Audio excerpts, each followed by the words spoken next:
and the sensitivity of genetic testing in these cardiomyopathies. I'm going to give you a bit of a nuts and bolts about types of genetic testing and how to organise genetic testing. And then, as I've said, towards the end, there's some sort of case studies. Broadly speaking, cardiomyopathies can be classified into these sort of subcategories. So hypertrophic cardiomyopathy, dilated, arrhythmogenic, right ventricular cardiomyopathy, restrictive, and sort of unclassified cases. And as we've already heard from Grazia, they can be broadly divided into genetic and acquired. So this is sort of a schematic diagram showing the different sort of broad categories. We've already heard about these, but generally speaking, metabolic disease is one sort of broad cause, neuromuscular conditions. And the conditions we know a bit more about in genetics really are the malformation syndromes, such as the rhizopathies and various different other single gene disorders.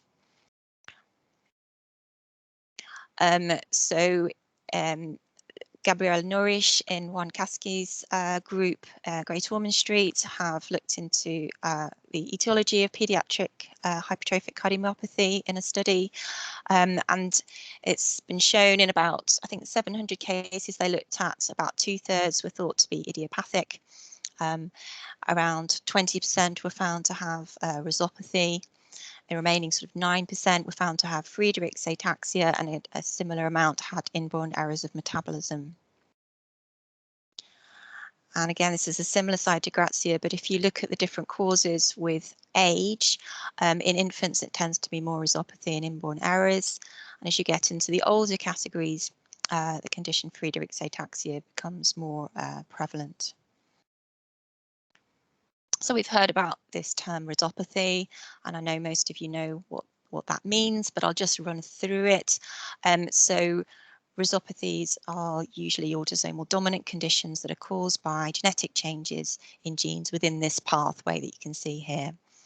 And it's a complex pathway whereby you've got your cell membrane, growth factor binds and activates a sort of molecular cascade, if you like, for all of these molecules down here with sort of downstream effects, which are very broad and which these conditions often have multi-system involvement, as you know. The most common of these is Noonan syndrome, which is caused by genetic changes in this gene here, also known as PTPN11. And there are many other conditions that overlap with Noonan syndrome, including Noonan syndrome with multiple antigenies, so that's used to be called leopard syndrome. You'll be familiar probably with Costello syndrome, which is more of a severe type of rhizopathy caused by genetic changes in HRAS. And then there's a condition called CFC, which has genetic changes in similar genes in the pathway. Just to give you a sort of an overview really of the cardiac phenotypes. So if you take the most common Noonan syndrome, there are many genes that can cause Noonan syndrome, but PTPN11 is the most common.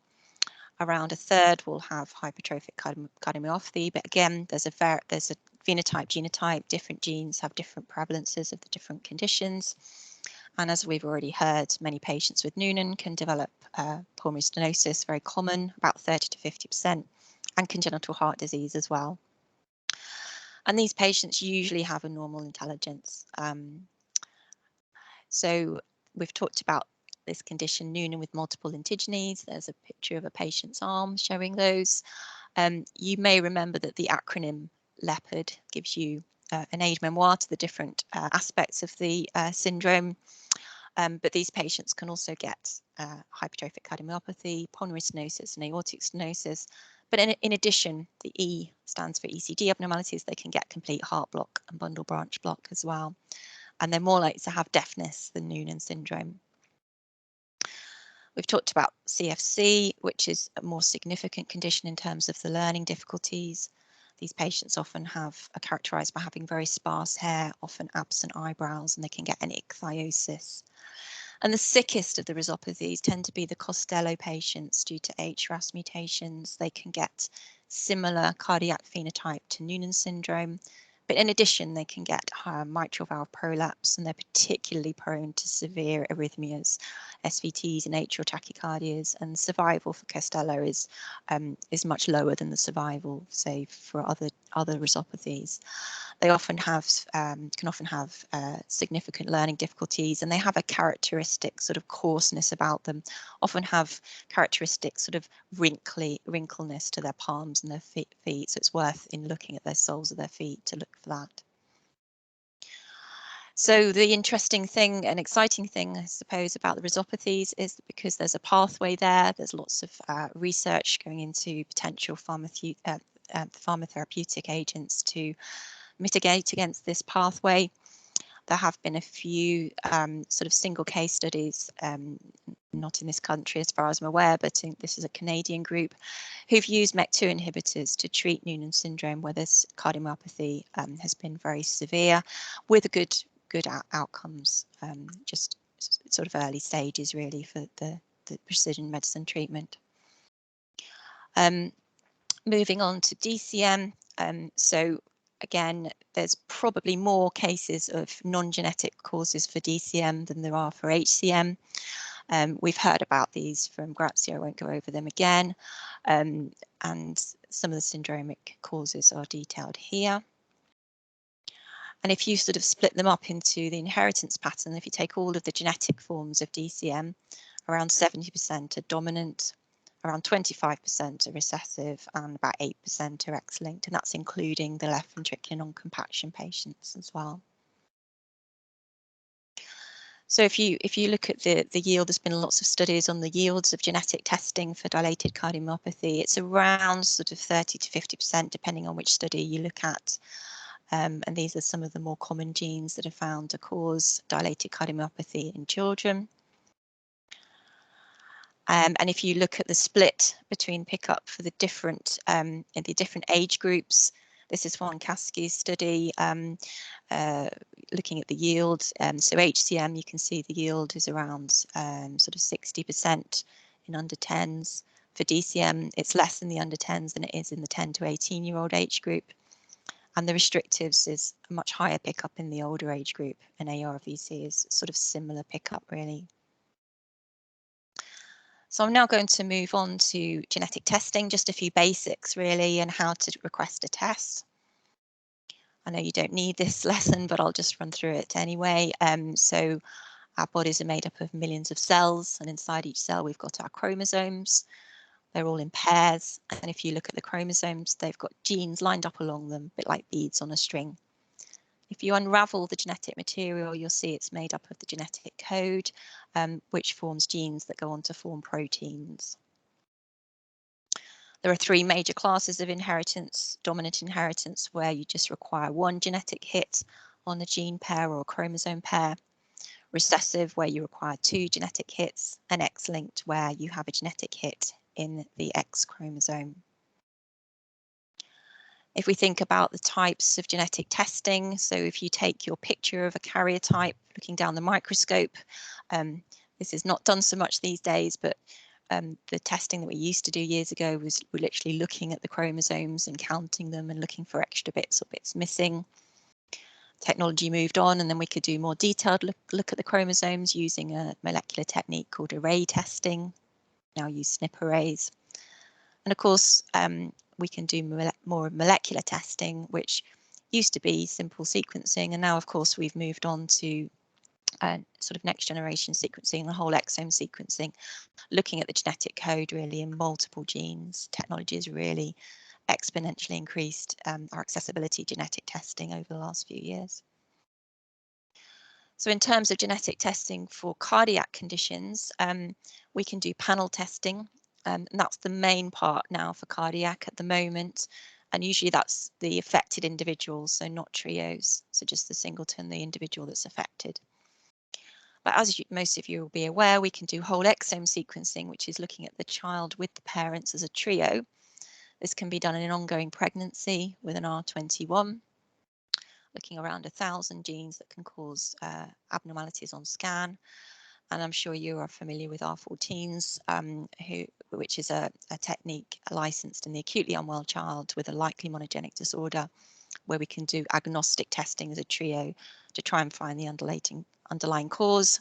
Turnaround time pretty rapid, about two weeks. And of course, we can now do whole genome sequencing, which we've only just been able to do really in the last year or so. And that tends to be more for non-urgent cases where there's a likely syndromic cause.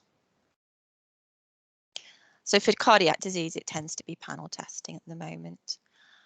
And how do we know, how do we find out information about all of these tests? Well, we've got the genomic test directory, which you can find on the NHS England website. This has just recently been updated, and there are opportunities to change what's written in the genomic test directory if you don't agree with the testing criteria. So if we take, for instance, so all of these conditions have got, these panels have got what we call R numbers. So we know about R14, but if you look at all the cardiac conditions, I've highlighted some of the ones that are involved with cardiomyopathies. And for pediatric cardiomyopathies, the most useful panel is the R135. But that also covers genes for the general sort of sarcomeric genes, etc. So it's a pretty comprehensive panel. The criteria are fairly tight, but there is wiggle room if they don't fulfill criteria. So essentially, usually for children under the age of 12 years, where there's no other genetic, there's a sort of no non-genetic explanation for the cardiomyopathy. But it's sort of broader than that. So if the individual has dysmorphism or you're suspicious of a genetic cardiomyopathy, you can also test them using this panel. And the genes themselves are available on a website called Panel App. You can look at the panels in detail, and you can look at each gene and see which panel it's on. So that's useful. This is the request form. So you don't have to put your R number in there, but essentially it's useful to put your R number for the test panel you wish to have. And then here, just as much information as possible. So family history is important, consanguinity is important, and a full phenotype is important because it affects how the tests the test results are interpreted. So we talk about, we tend to not use consent forms as such. We talk about record of discussion forms. We should be sure the family want to have a genetic diagnosis. We've had families with R14s where there's been a poor prognosis, and they've said to us, well, actually, you know, we didn't really necessarily want to know that information. So you have to really prepare the family for the results, because it's not always good news, as you know. A negative result is not necessarily reassuring, which I'll come on to in a minute. And of course, results are not always clear cut. We have these variants of uncertain significance that come up all the time. And of course, there can be incidental findings as well. And of note, trio analysis, of course, will identify non-paternity. And we've had a case antenatally. So why does a negative result not exclude a genetic cause? Well, the analysis pipelines might be wrong. So if you don't know, for instance, if the parents haven't been fully phenotyped, you might find that the testing labs are doing the wrong pipelines. So they're just looking at recessive genes, when in fact they should be looking for dominant genes. So it's important to say whether a parent has actually had a phenotype or not. Have they had an echo? Can we truly say they're normal or unaffected? Of course, not all disease-causing genes have been discovered yet. And there's lots of other technical reasons. So these exome sequencing, it doesn't pick up copy number variants very easily, although they can look. It doesn't pick up triplet repeats such as Fragile X, Huntington's, myotonic dystrophy, not detected by the technology. Intronic variants are not detected on exome sequencing, neither are structural variants or variants in complex genomic regions. And it's not going to pick up methylation abnormalities, so Beckwith's won't be picked up. And mitochondrial variants are not well covered either. So I've got some case studies, and I would be grateful if you could pause the recording for this, if you don't mind. So this is a young girl